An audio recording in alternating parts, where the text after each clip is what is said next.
शिकवल्या.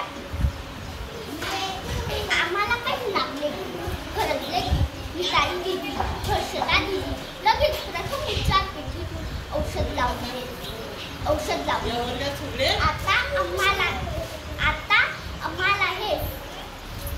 आम्हाला जास्त साफसफाई करून देता तेच सर्व साफसफाई करून देत. आता हे आम्हाला सर्व करावे लागणार. पुढच्या वर्षी आमच्याजवळ पहिली नवीन छोटे बहीण भाऊ राहणार. यांच्याशी आम्ही असेच प्रेमाने वागू. माझ्या या मोठे सर्व बहीण भावांना मी खूप शुभेच्छा देते.